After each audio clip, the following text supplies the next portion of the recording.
உலகெங்கும் வாழ்ந்து கொண்டிருக்கின்ற சகோதர சகோதரிகளுக்கு அன்பார்ந்த வணக்கங்கள் மற்றும் வாழ்த்துக்கள். இன்றைய பதிவானது இந்த 2024 வருடத்துக்குரிய தை மாதத்துக்குரிய ஒரு பொதுவான பலன்கள். இந்த தை மாதத்தினுடைய கிரக நிலைகளை பார்க்கும் பொழுது மேசமனையில் குரு பகவானும் கன்னி மனையில் கேது பகவானும் இருக்க விருச்சிக மனையில் சுக்கிரன் அமர்ந்திருக்கார். இந்த சுக்கிரனுடைய பெயர்ச்சியானது 18/1/2024 அதாவது தை மாதம் 4ஆம் தேதி அன்று தனுசு மனைக்கு பெயர்ச்சி ஆகிறார். புதன் பகவானும் செவ்வாய் பகவானும் தனுசு மனையில் இருக்க, அதாவது இந்த மாதத்தினுடைய இறுதியில, அதாவது 1/2/2024 அதாவது தை மாதம் 18ஆம் தேதி புதன் பகவான் மகரம் மனைக்கு பெயர்ச்சி ஆகிறார். அதே போல செவ்வாய் பகவான் 5/2/2024 அதாவது தை மாதம் 22ஆம் தேதி என்று மகரம் மனைக்கு பெயர்ச்சி ஆகிறார். மகரம் மனையில் இந்த மாதம் முழுவதும் சூரிய பகவான் அமர்ந்திருக்க, சனி பகவான் கும்பமனையில் அமர்ந்து கொண்டு, ராகு பகவான் மீனமனையில் அமர்ந்து கொண்டு இந்த மாதம் பலனை கொடுக்க போகிறார். அதாவது மேசம் முதல் மீனம் வரையுள்ள 12 ராசினருக்கும் இந்த தை மாதம் என்ன மாதிரியான பலன்கள், சாதகம் என்ன, பாதகம் என்ன, என்ன மாதிரியான தெய்வ வழிபாடு உகந்தது என்பதை பற்றித்தான் டீட்டெயிலாக நம்ம பார்க்க போகிறோம். அதற்கு முன்னால் நம்முடைய சேனலை நீங்கள் ஃபர்ஸ்ட் டைம் பார்ப்பவர்கள் என்றால் மறக்காம சப்ஸ்கிரைப் பண்ணிக்கிங்க. கும்பராசி அன்பர்களே, அவிட்டம் 3, 4 நட்சத்திர பாதங்களையும், சதயம் 1, 2, 3, 4 நட்சத்திர பாதங்களையும், பூரட்டாதி 1, 2, 3 ஆக இந்த 9 நட்சத்திர பாதத்தில் பிறந்த கும்பராசி அன்பர்களுக்கு இந்த தை மாதம் எப்படி இருக்கும் அப்படின்னு பார்க்கும்போது, அதுவும் குறிப்பாக தொழில் சார்ந்த விஷயம் எப்படி இருக்குன்னு பார்க்கும் பொழுது, 10ஆம் இடத்து அதிபதியாக இருக்கக்கூடிய செவ்வாய் பகவான் 11ஆம் இடம் என்கின்ற லாபஸ்தானத்தில் அமர்ந்திருக்கார். அப்ப 10க்குரியவன் 11ல் இருக்கும் போது நன்மைகள் நடக்கக்கூடிய ஒரு நல்ல மாதம் தான். அதுவும் குருவினுடைய பார்வை பெற்றிருப்பது கூடுதல் பலத்தை உங்களுக்கு தர இருக்கிறது அப்படின்னு சொல்லலாம். அதே சமயத்தில் இந்த தொழில் சார்ந்த விஷயத்தில் ஒரு நல்ல யோகம் இந்த மாதம் இருக்கிறது. அதாவது 9ஆம் அதிபதி என்று சொல்லக்கூடியவனும் கூடிய சுக்கிரன் 10ஆம் அதிபதி என்று சொல்லக்கூடிய செவ்வாயுடன் இணைவு பெற்று தர்ம கர்மாதிபதி யோகத்துடன் இருக்கக்கூடிய ஒரு அற்புதமான ஒரு மாதம் தான் இந்த கும்பராசி அன்பர்களுக்கு. ஏற்கனவே ஏதாவது ஒரு ரூபத்தில் எனக்கு வேலை போய்விட்டது, வேலைக்காக நான் அலைச்சல் திருச்சலோட இருந்துட்டு இருக்கேன், 2-3 இன்டர்வியூ அட்டென்ட் பண்ணியிருக்கேன், ஒரு நல்ல பதில் கிடைக்கல அப்படின்னு இருக்கின்ற கும்பராசி என்பவர்களுக்கு நிச்சயமாக இந்த மாதம் நீங்கள் நினைத்தவாறு ஒரு நல்ல வேலை கிடைப்பதற்கு சந்தர்ப்பங்களை நிச்சயமாக உருவாக்கும். அதே சமயத்தில் பார்த்தீங்கன்னா அந்த 11ஆம் இடத்து அதிபதி ஆகிய குரு பகவான் 3ஆம் இடமான முயற்சி ஸ்தானத்தில் அமர்ந்து கொண்டு தனது 9ஆம் பார்வையாக அந்த 11ஆம் இடத்தை பார்க்கிறார். அப்ப 11ஆம் இடத்து அதிபதி 11ஆம் இடத்தை பார்க்கக்கூடிய இந்த ஒரு மாதம் லாபத்தை கொடுக்கக்கூடிய ஒரு மாதம் அப்படின்னு எடுத்துக்கலாம். அப்ப ஏதோ ஒரு வகையில் நட்டமாகிவிட்டது, கடந்த மாதம் ஏதோ ஒரு வகையில் பணத்தை தொலைத்து விட்டேன், எனக்கு ஒரு மாதிரி இருக்கிறது, இப்படியே போய்விடுமா அப்படின்னா இந்த மாதம் உங்களுடைய முயற்சியின் பலனாக, உங்களுடைய உழைப்பின் பயனாக லாபத்தை சம்பாதிக்கக்கூடிய ஒரு அற்புதமான ஒரு மாதம். ஆனா இப்போ உங்களுக்கு இந்த 7.5 சனி இல்ல ஜென்ம சனி நடந்துட்டு இருக்கிறதுனால நிச்சயமாக ஏதாவது ஒரு ரூபத்தில் மன அழுத்தத்தை கொடுத்து கொண்டிருக்கும். அதாவது வேலை பளு அதிகமாக இருக்கும், இல்லைன்னா அடிஷனல் ரெஸ்பான்சிபிலிட்டி உங்களுக்கு கொடுத்துருவாங்க. ஸோ ஏதாவது ஒரு ரூபத்தில் உங்களுக்கு அழுத்தம், பிரஷரை நிச்சயமாக உருவாக்கும். ஆனா அதனால உங்களுக்கு பெரிய பாதிப்பை ஏற்படுத்துமா அப்படின்னா கிடையாது. கோபத்தையும் ஆக்ரோஷத்தையும் கொஞ்சம் கண்ட்ரோல் பண்ணிக்கணும் அப்படிங்கிறத மட்டும் ஞாபகத்தில் வைத்துக் கொள்ளுங்கள். அவசரப்பட்டு ஆக்ரோஷப்பட்டு வேலையை மட்டும் விட்டுவிடக் கூடாது அப்படிங்கிறத ஸ்ட்ராங்கா மனதில் பதிய வைத்துக் கொள்ளுங்கள் இந்த காலகட்டத்தில். சரி, அதே சமயத்தில் பார்த்தீங்கன்னா 2ஆம் இடத்தில் ராகு உட்கார்ந்திருக்கார். அப்போ தனஸ்தானத்தில், குடும்பஸ்தானத்தில் ஒரு ராகு, சர்ப்ப கிரகம் என்று சொல்லக்கூடிய ராகு இருக்கிறதுனால அங்க பேராசையை தூண்டக்கூடிய தன்மை. அப்போ பேராசைப்பட்டு பணத்தை எங்கேயாவது ஒரு இடத்துல கொடுப்பது, அல்லது இந்த ஷேர் மார்க்கெட் இந்த மாதிரி விஷயத்தில் அளவு கடந்த இதுல இன்வால்வ் ஆகிறது. ஸோ இந்த மாதிரியான விஷயத்துல கொஞ்சம் கவனத்துடன் செயல்படணும். அதாவது பணத்தை கையாளுகின்ற விஷயத்தில் கவனம், எச்சரிக்கை எச்சரிக்கையுடன் இருக்கணும். அந்த ராகுங்கிறது பாம்பல்லவா, கொத்திரும். ஸோ எப்போ எதை செய்து அப்படிங்கிறது நமக்கு தெரியாது. அப்போ குடும்பம் சார்ந்த விஷயத்திலும் கொஞ்சம் கவனமாக இருக்கணும். மூன்றாம் நபர்கள் நம்பி எந்த ஒரு விஷயத்தையும் நீங்கள் இறங்கக்கூடாதுங்கிறதையும் ஞாபகத்தில் வைத்துக் கொள்ளுங்கள். இந்த மாதம் பார்த்தீங்கன்னா 7ஆம் அதிபதியாக இருக்கக்கூடிய சூரியன் 12ஆம் இடத்துல போய் மறைஞ்சிருக்கார். அப்போ 12ஆம் இடத்துல போய் மறைகிறதுனால சின்ன சின்ன வாக்குவாதங்கள் வருவதற்கான வாய்ப்புகள், ஈகோ சம்பந்தப்பட்ட பிரச்சனைகள் வருவதற்கான வாய்ப்புகள். ஸோ அதற்கு நீங்கள் இடம் கொடுக்க வேண்டாம் அப்படிங்கிறது தான் ஸ்ட்ராங்கா சொல்றேன். ஆனாலும் அந்த 7ஆம் இடத்தை குரு பார்த்து புனிதப்படுத்துவதனால பெரிய பாதிப்பை ஒன்றும் ஏற்படுத்த போவது கிடையாது.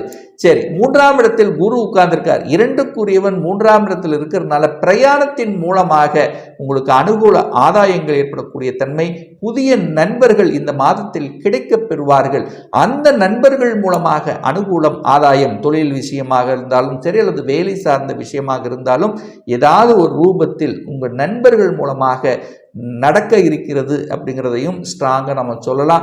அதே சமயத்தில் பார்த்தீங்கன்னா அந்த 3ஆம் இடம் வலுப்பெறுகின்ற இந்த காலகட்டத்தில், புனிதமாக இருக்கக்கூடிய இந்த காலகட்டத்தில் பார்த்தீங்கன்னா வியாபார நுணுக்கங்கள் உங்களுக்கு அதிகமாக இருக்கக்கூடிய தன்மை, ஸ்ட்ராட்டஜிக் பிளான் நல்லா இருக்கும், தைரிய வீரியங்களுடன் செயல்படக்கூடிய தன்மை, இசை சம்பந்தப்பட்ட துறையில், எழுத்து சம்பந்தப்பட்ட துறையில் இருப்பவர்களுக்கு புகழ் பெறக்கூடிய வாய்ப்புகள், சந்தர்ப்பங்கள் நிச்சயமாக உருவாக்கும். அதே சமயத்தில் பார்த்தீங்கன்னா கலைத்துறையில் இருக்கின்ற இந்த கும்பராசி என்பவர்களுக்கு புதிய ஒப்பந்தங்கள் கிடைக்கக்கூடிய வாய்ப்புகள் சிறப்பாக இருக்கிறது. 4ஆம் இடத்து அதிபதி என்று சொல்லக்கூடிய அந்த சுக்கிரன் 11ஆம் இடத்தில் லாபஸ்தானத்தில் இருக்கிறதுனால தாயின் மூலமாக நன்மை பயக்கக்கூடிய தன்மைகள், அதாவது தாய் தகப்பனை சென்று பார்க்கக்கூடிய தன்மைகள். அதே சமயத்தில் பார்த்தீங்கன்னா அந்த 4ஆம் இடத்து அதிபதி சுக்கிரனோட 8ஆம் அதிபதி சேர்ந்து இருக்கின்ற காரணத்தால் அந்த வாகனங்கள் இயக்கும் போது, அதாவது இரவு நேர வாகனங்களில் மட்டும் நீங்கள் கொஞ்சம் கவனமாக எச்சரிக்கையோடு இருக்கணும் அப்படிங்கிறதையும் ஞாபகத்தில் வைத்துக் கொள்ளுங்கள். ஒரு சிலருக்கு வாகன பழுதுகள் ஏற்படுத்தும், ஒரு சிலர் வாகனம் புதுசாக வாங்கக்கூடிய யோகங்கள் உங்களுக்கு சிறப்பாக இருக்கிறது. வீடு வாங்கணும், நிலம் வாங்கணும், இந்த மாதிரியான எண்ணத்தில் இருப்பவர்களுக்கு நிச்சயமா வீடு வாங்கக்கூடிய யோகம் இருக்கிறது. ஆனால் வீடு வாங்கினாலும், இடத்தை வாங்கினாலும் டாக்குமெண்ட் பர்ஃபெக்டா இருக்கா அப்படிங்கிறத ஆழமாக உங்களுடைய மனதில், அதாவது ஆழமாக அலசி ஆராய்ந்து வாங்கணும் அப்படிங்கிறத ஞாபகத்தை வைத்துக் கொள்ளுங்கள். 5ஆம் அதிபதியாக இருக்கக்கூடிய புதன் 11ஆம் இடத்தில் லாபஸ்தானத்தில் இருந்து அந்த 5ஆம் இடத்தை பார்க்கின்ற காரணத்தால, அதாவது உங்களுக்கு அதிர்ஷ்ட வாய்ப்புகள், திடீர் அதிர்ஷ்ட வாய்ப்புகள் வருவதற்கான வாய்ப்புகள், குழந்தைகள் மூலமாக நல்லதொரு நிகழ்வுகள் நடக்கக்கூடிய தன்மை, இன்னாரது குழந்தைகள் என்று சொல்லக்கூடிய தன்மைகள், குழந்தைகளுடைய படிப்பு சார்ந்த விஷயங்கள் சிறப்பாக இருக்கக்கூடிய தன்மைகள் என குருவும் புதனும் பார்த்து கொள்கின்ற இந்த அற்புதமான ஒரு மாதத்தில் குழந்தைகளுடைய படிப்பு சிறப்பாக இருக்கக்கூடிய தன்மைகள் என 11ஆம் இடம் என்பது ஒரு லாபஸ்தானம், மன மகிழ்ச்சி, சந்தோஷத்தை கொடுக்கக்கூடிய அந்த இடத்தில் புதன், செவ்வாய், சுக்கிரன் இந்த 3 கிரகங்கள் இணைவு பெற்று அதே அந்த 3 கிரகங்கள் 5ஆம் இடத்தை பார்க்குறாங்களவா, அதாவது 5ஆம் இடம் என்பது பூர்வ புண்ணிய ஸ்தானம், பஞ்சமஸ்தானம், கடவுளினுடைய அனுகிரகங்கள், முன்னோர்களுடைய ஆசீர்வாதங்கள், குலதெய்வத்தினுடைய வழிபாடு, இஷ்ட தெய்வத்தினுடைய வழிபாடுகள், இது எல்லாமே உங்களுக்கு சிறப்பை ஏற்படுத்தி கொடுக்கும். ஒரு சிலருக்கு திடீரென்று பதவி உயர்வு கிடைக்கக்கூடிய வாய்ப்புகளும் சந்தர்ப்பங்கள் மிகுதியாக இருக்கிறது.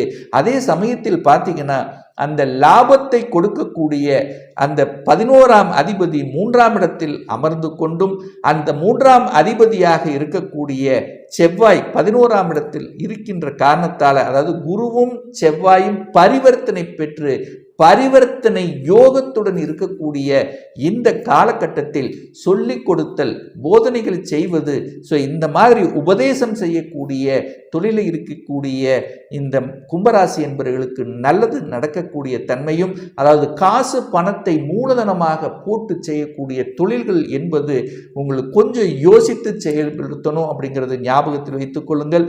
ஆனால் தன்னுடைய அறிவையும் புத்தியும் வச்சு செய்யக்கூடிய அனைத்து விதமான தொழில்கள் மூலமாக நல்லவைகள் நடக்கக்கூடிய வாய்ப்புகள் சிறப்பாக இருக்கிறது. கடன் சார்ந்த விஷயத்தில் கொஞ்சம் கவனம், எச்சரிக்கையுடன் இருக்கணும். கடனை வளர்க்குங்கிறதுனால கடன் சம்பந்தப்பட்ட தேவையை தேவையில்லாத கடன்கள் அப்படிங்கிறத ஞாபகத்தில் வைத்துக் கொள்ளுங்கள். அதாவது கடன் வளர்க்கக்கூடிய அமைப்பில் இருக்கிறதுனால கடனில் எப்போவுமே கவனமாக இருக்கணும் இந்த காலகட்டத்தில். சரி, திருமணம் சார்ந்த சுப காரியங்கள் இனிதே நடந்தேறுமா அப்படின்னா, குருவினுடைய பார்வை அந்த 7ஆம் இடத்தின் மீது பதிகின்ற காரணத்தால் சுப நிகழ்வுகள் நடப்பதற்கான தன்மைகள். அதே சமயத்தில் பார்த்தீங்கன்னா இந்த கடந்த ஒரு சில மாதங்களாகவே பார்த்தீங்கன்னா திருமண வாய்ப்புகள் தட்டி கொண்டே போகக்கூடிய அமைப்பு இருக்கும். அப்போ எந்த வரன் பார்த்தாலும் சரியான பொருத்தம், சரியான அந்த தன்மைங்கிறது பார்த்து செய்யணும் அப்படிங்கிறதையும் ஞாபகத்தில் வைத்துக் கொள்ளுங்கள் இந்த மாதம். அடுத்த மாதம் பார்க்கும்போது நிச்சயமாக உங்களுக்கு இன்னார் என்று ஃபிக்ஸ் ஆகக்கூடிய வாய்ப்புகள் சந்தர்ப்பங்களை கொடுக்கிறது. 8ஆம் இடத்தில் அட்டமஸ்தானம், அதாவது ஒரு வலி வேதனை என்று சொல்லக்கூடிய அந்த 8ஆம் இடத்தில் கேது அங்கு உட்கார்ந்திருக்கின்ற காரணத்தால் ஒரு சிலருக்கு வயிறு சம்பந்தப்பட்ட உபாதைகள் வருவதற்கான வாய்ப்புகள் இருக்கிறது. அதே சமயத்தில் கால் பாதம் சம்பந்தப்பட்ட பாதம் சார்ந்த விஷயத்தில் ஹீட்டாக இருக்கக்கூடிய தன்மை, பாதம் சம்பந்தப்பட்ட விஷயத்தில் சின்ன சின்ன தொந்தரவுகள் வருவதற்கான வாய்ப்புகள், உஷ்ணத்தன்மை ஹீட்டு வரக்கூடிய தன்மை, ஒரு சிலருக்கு காய்ச்சல் வரக்கூடிய வாய்ப்புகள் என சூரியன் 12இல் இருக்கின்ற காரணத்தால் 9ஆம் இடம் வலுவாக இருக்கின்ற காரணத்தால் நீங்கள் வெளிநாடு செல்லக்கூடிய யோகம், வெளிநாட்டில் சென்று படிக்கக்கூடிய யோகங்கள் சிறப்பாக இருக்கிறது. அதே சமயத்தில் பார்த்தீங்கன்னா ரிசர்ச் சம்பந்தப்பட்ட துறையில் இருக்கின்ற இந்த கும்பராசி அன்பர்களுக்கு அதன் மூலம் நல்லவைகள் நடக்கக்கூடிய வாய்ப்புகள் சந்தர்ப்பங்களை நிச்சயமாக உருவாக்கும். இந்த 7 சனியில் ஜென்ம சனி காலகட்டத்தில் இந்த சதய நட்சத்திரத்தில் இருப்பவர்கள் மட்டும் கொஞ்சம் கவனம், எச்சரிக்கையுடன் எந்த ஒரு புதிய விஷயமாக இருந்தாலும் கொஞ்சம் யோசித்து செயல்படுவது நல்லது அப்படிங்கிறதையும், அதே சமயத்தில் இந்த கும்பராசி அன்பர்கள் ஆக இருந்து நீங்கள் கடக லக்னத்தில் பிறந்தவர்களாக இருந்தால் நிச்சயமாக மன அழுத்தம் ஏற்படக்கூடிய தன்மை. அப்போ மனம் சார்ந்த விஷயங்கள், அதாவது ஸ்ட்ராங்கா, அதாவது என்ன சொல்றது, எதிர்மறை எண்ணங்களை தவிர்த்து விட்டு பாசிட்டிவ் எண்ணங்களை வளர்த்து கொள்ளணும் அப்படிங்கிறதையும் ஞாபகத்தில் வைத்துக் கொள்ளுங்கள். இப்போ சனி திசை சனி புத்தி நடந்து கொண்டிருக்கின்றவர்களுக்கும், அல்லது சனி திசையில் சந்திர புத்தியாக இருந்தாலும், அல்லது சந்திர திசை நடந்து கொண்டிருந்தவர்களும் கொஞ்சம் எச்சரிக்கையோட கொஞ்சம் கவனமாக இருக்கணுங்கிறத ஆழமாக மனதில் பதிய வைத்துக் கொள்ளுங்கள். ஒரு துல்லிய பலன் வேண்டும், அதாவது ஒரு சொந்த தொழிலை செய்யணும் அப்படின்னு நினைக்கிறேன், அதற்குண்டான விதி கொடுப்பினை நம்முடைய ஜாதகத்தில் இருக்கா? அப்படி இருக்கக்கூடிய பட்சத்தில் எப்போ நம்ம சொந்த தொழிலை செய்யலாம், எப்போ நம்ம வீடு கட்டலாம், எப்போ நமக்கு திருமணம் நடக்கும், எப்போ நமக்கு ஒரு இடமாற்றம் ப்ரமோஷன் கிடைக்கும், எப்போ நமக்கு குழந்தை பாக்கியம் கிடைக்கும், இது போன்ற கேள்விகளுக்கு ஒரு துல்லிய விடை தெரியணும், அதாவது ஒரு பர்சனல் கன்சல்டேஷன் எடுத்துக்கணும் என்று ஆசைப்படுபவர்கள் டிஸ்பிளே தெரியக்கூடிய நம்பருக்கு வாட்ஸ்அப் மூலியமாகவோ ஃபோன் கால் மூலியமாகவோ தொடர்பு கொண்டு அப்பாயின்மெண்ட் பெற்றுக்கொண்டு கன்சல்டேஷன் எடுத்துக்கலாம். இந்த பதிவு நிச்சயமாக உங்களுக்கு ஏதாவது ஒரு ரூபத்தில் யூஸ்ஃபுல்லாக இருக்குங்கிறதுல எந்தவித மாற்று கருத்தும் கிடையாது. நம்ம சேனலை ஃபர்ஸ்ட் டைம் நீங்கள் பார்ப்பவர்கள் என்றால் மறக்காம சப்ஸ்கிரைப் பண்ணிக்கிங்க. பக்கத்தில் இருக்கின்ற பெல் பட்டன் மற்றும் ஆல் நோட்டிபிகேஷனை கிளிக் பண்ணும்போது நான் போடக்கூடிய அடுத்தடுத்த பதிவுகள் உங்களுடைய நோட்டிபிகேஷன்ல வந்து சேரும். மீண்டும் அடுத்த பதிவில் உங்களை சந்திக்கும் வரை உங்களிடமிருந்து விடைபெறுவது உங்களுடைய அஸ்ட்ராலஜர் டாக்டர் சதீஷ்.